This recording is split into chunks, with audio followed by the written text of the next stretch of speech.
Bonjour à toutes et à tous et bienvenue sur la chaîne de Mister L'Expérience. Donc nous allons parler paracorde, tressage de couteau plus exactement. Dans un premier temps, je tenais à préciser aussi que j'avais changé d'appareil, donc à voir ce que ça donnera niveau son. J'espère que la qualité d'image sera bien aussi et que le son sera de qualité. Donc la paracorde, toujours pareil, acheté chez France Paracorde. Un peu flou.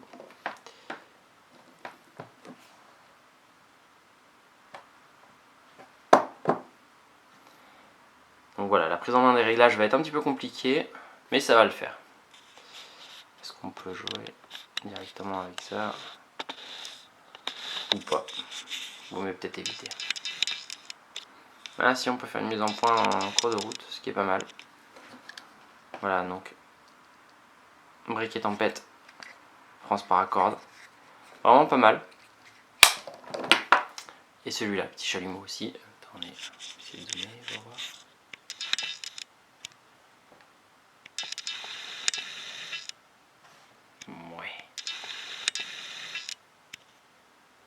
Ouais, là ça va. Pas plus près en fait. Vraiment sympa. Donc, pour revenir au tressage, vous avez deux solutions. En fait, pour tresser, vous pouvez tresser soit sur un modèle comme celui-ci, donc ce qu'on appelle un modèle squelette, où c'est creux et effectivement c'est beaucoup plus facile à tresser. Et c'est surtout utile de tresser là-dessus parce que ça vous permet une meilleure prise en main. A savoir que vous avez deux principales solutions, qui est soit la paracorde dite plate parce que vous avez vidé le cœur, soit une paracorde pleine parce que vous avez laissé la gaine tout simplement pleine. Donc je vais faire plusieurs tressages avec plate et pleine pour pouvoir vous donner le meilleur choix au niveau du tressage. Donc voici celui-ci, un tressage super simple. Pour la fin, comme pour le début, je vais vous montrer. Pour la fin, sachez que un simple nœud et après vous enchaînez sur le type de tressage que vous voulez. Si vous voulez du cobra, du snake ou même du trilobite, pardon, si ça vous intéresse. Après, c'est la finition. La finition, c'est vraiment vous qui choisissez et vous qui prenez parti pris pour la fin de votre tressage. Moi, je vais vous montrer le principal, donc au niveau de l'armature, du squelette, bien sûr. Donc pour commencer le tressage, règle de sécurité oblige, je vous invite à garder l'étui. Ou si vous avez la possibilité d'avoir un étau, de coincer la lame dans l'étau. C'est toujours plus facile. Voilà, comme vous pouvez le constater, je n'ai pas d'étau et on peut le faire sans étau. Donc la paracorde, vous prenez environ 1 mètre. En fait c'est moins d'1 mètre. Mais voilà, 1 mètre si vous voulez être large. Donc vous pouvez utiliser vos chutes quand vous faites des bracelets qui vous restent qu'1 mètre. Donc vous prenez votre paracorde, vous la passez dessus ou dessous, cela n'a aucune importance au début, et vous passez tout simplement de part et d'autre. C'est-à-dire, je prends le droit comme ceci, hop là, je le tends, et je prends le gauche comme ceci, et voilà, ça vous fait tout simplement un point de départ. Avec ce point de départ, vous avez quelque chose de propre pour n'importe quel tressage. C'est vraiment pas facile avec cet appareil. Voilà. Vous voyez. Derrière, suivant le sens que vous voulez, suivant le tressage que vous voulez faire. Donc là, vous voyez, vous essayez de respecter. Donc celui-ci est à droite, celui-ci est à gauche. Essayez de respecter le même ordre. J'essaie de filmer d'assez loin. Voilà. Et on va tourner tout le temps du même côté pour vous donner quelque chose le plus lisse possible. Vous voyez, donc toujours le brin droit reste à droite et le brin gauche reste à gauche. Et comme c'est plat, à chaque fois que vous vous serrez, vous vous ramenez. Et ainsi de suite. J'essaie de faire en sorte que ce soit un peu plus net parce que c'est en train de me saouler. Voilà, moi ça me laisse un peu plus de place et pour vous c'est un peu plus net. Voilà, donc là vous voyez, même si c'est un peu d'effet, c'est pas grave, vous pouvez continuer à faire vos petites vrilles autour du même côté. Essayez de garder toujours quelque chose de plat et de temps en temps, quand c'est des faits comme ceci, vous serrez et vous poussez vers le haut. L'avantage de ne pas avoir fait l'autre, c'est que ça vous permet de pouvoir serrer comme ceci. Et à ce moment-là, c'est bien comprimé. Vous avez quelque chose de net. Donc essayez de faire le deuxième à peu près en même temps.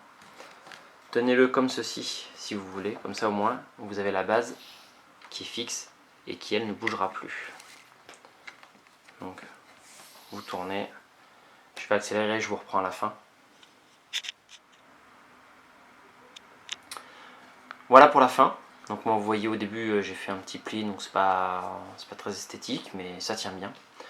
Pour la fin, à vous de voir si vous voulez faire le tour du cercle ou si vous voulez le laisser comme ceci.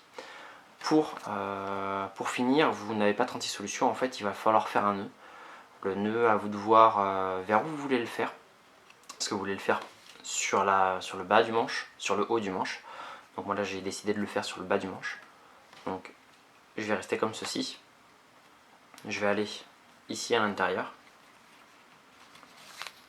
juste là, pour pouvoir faire un nœud à ce niveau là. Vous voyez, ça laisse quand même quelque chose de propre. Donc quand je parle d'un nœud, c'est un nœud simple. Vous faites, vous voyez, avec la caméra c'est pas facile. Voilà, comme ceci. Il n'y a rien de plus simple, hein. Il n'y a pas... Attendez, avec les dents. Voilà.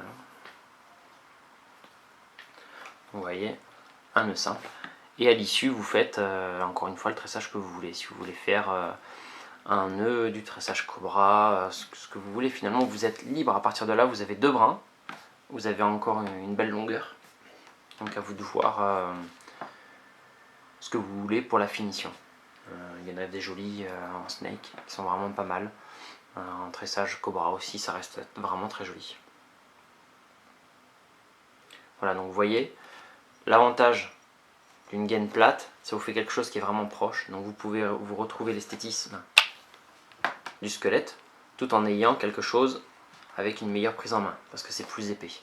L'utilité d'avoir un tressage sur un couteau, c'est de pouvoir optimiser la prise en main.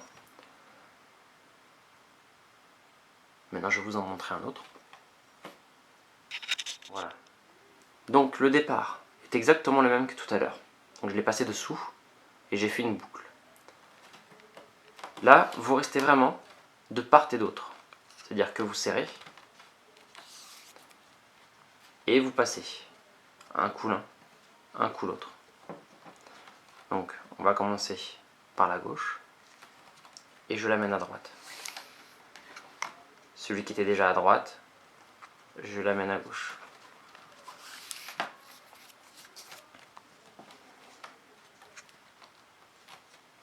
Et ainsi de suite.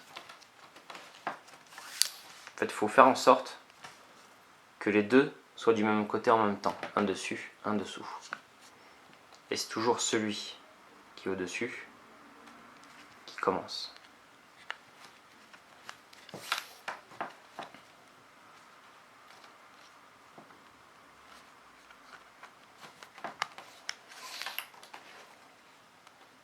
Après, vous pouvez tresser les dents en même temps si vous le souhaitez. Ce tressage-là, vous voyez, un peu épais, donne un style. Un style particulier. Mais bon, après, voilà, il existe tellement de méthodes de tressage que finalement, la seule que je vous donne, c'est l'innovation. C'est-à-dire que, pas que ça n'existe pas sur le net, hein, je pense qu'on peut les trouver, ça doit porter des noms.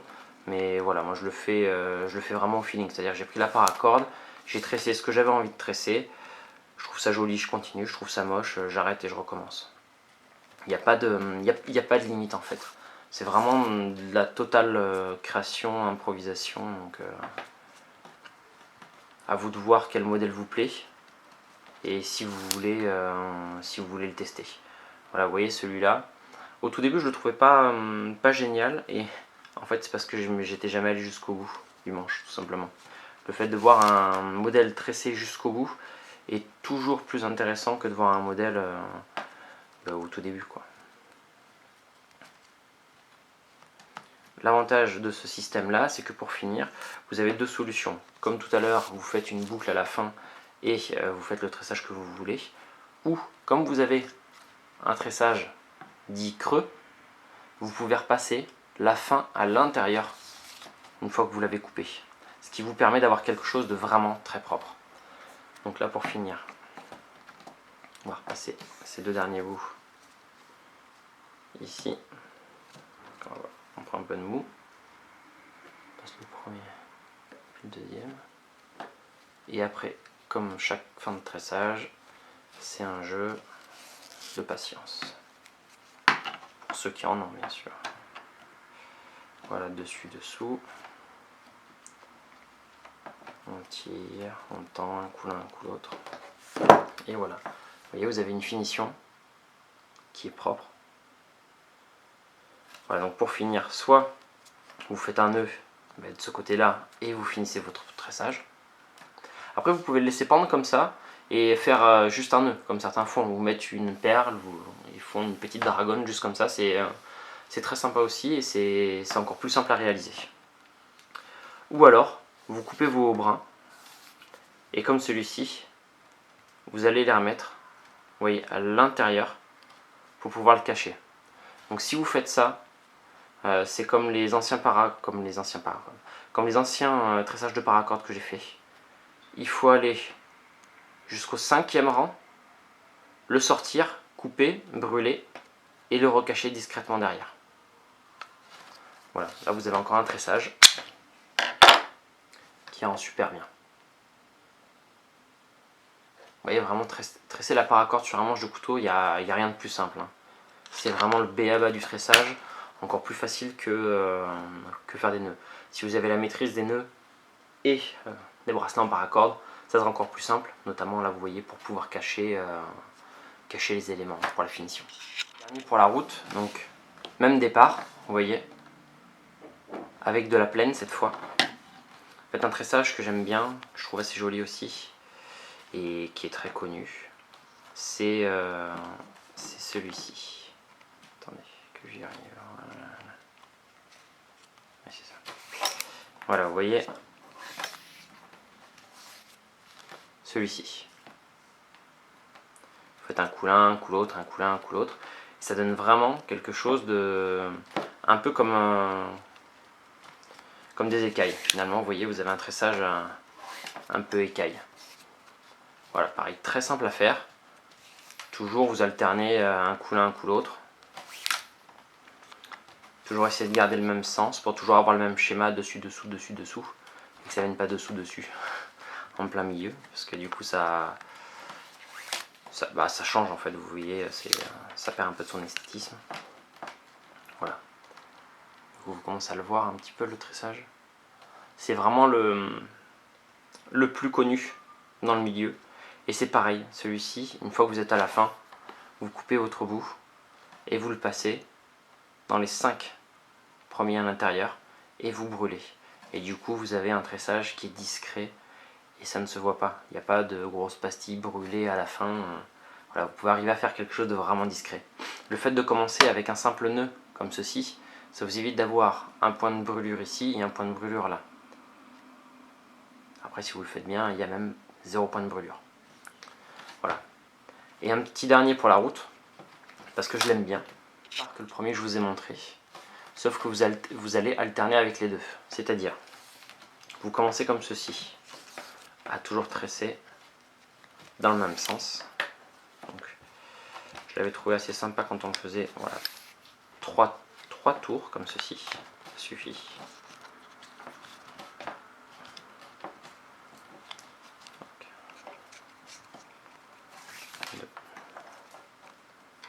Et 3 tours.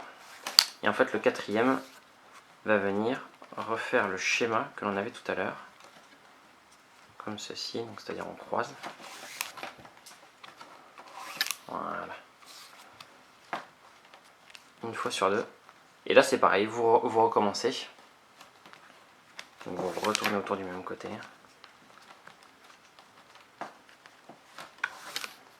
Pareil, 3 tours.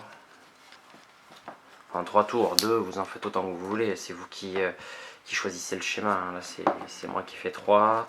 Ça permet de bien voir. Vous voyez, les limites sont sont infinis. On va philosopher sur la paracorde. Voilà, et là vous refaites encore une fois une petite vrille. Comme ceci. Et vous voyez, ça vous donne cet élément-là. Moi je trouve ça vraiment sympa, ça change, c'est voilà, c'est un point de vue esthétique. C'est ma façon de voir. Après à vous de voir si cela vous convient. Le fait d'avoir de la paracorde pleine, encore une fois, une meilleure prise en main parce que c'est plus épais. Si vous avez la main fine ou au toucher vous préférez le squelette, la paracorde creuse sera beaucoup plus intéressant. Voilà, ce sera tout pour le tressage de couteau. J'espère que le tuto vous aura plu. Si vous estimez qu'il manque des informations, tout simplement parce que je ne suis pas allé au bout des tressages, vous auriez aimé avoir un tressage complet vraiment jusqu'au bout, n'hésitez pas à le mettre en commentaire et à ce moment-là je réaliserai une nouvelle vidéo spécifique avec le tressage que vous voulez. Là l'idée pour moi c'était de vous montrer différentes façons de pouvoir tresser votre couteau. Après c'est pareil, c'est un couteau qui est creux, il y a des couteaux qui sont pleins, c'est faisable aussi avec du plat, c'est faisable aussi que quand il y a des trous au milieu. Voilà, il y a tellement de choses à faire que je n'ai pas le temps en une vidéo de vous montrer tout ce que l'on peut faire.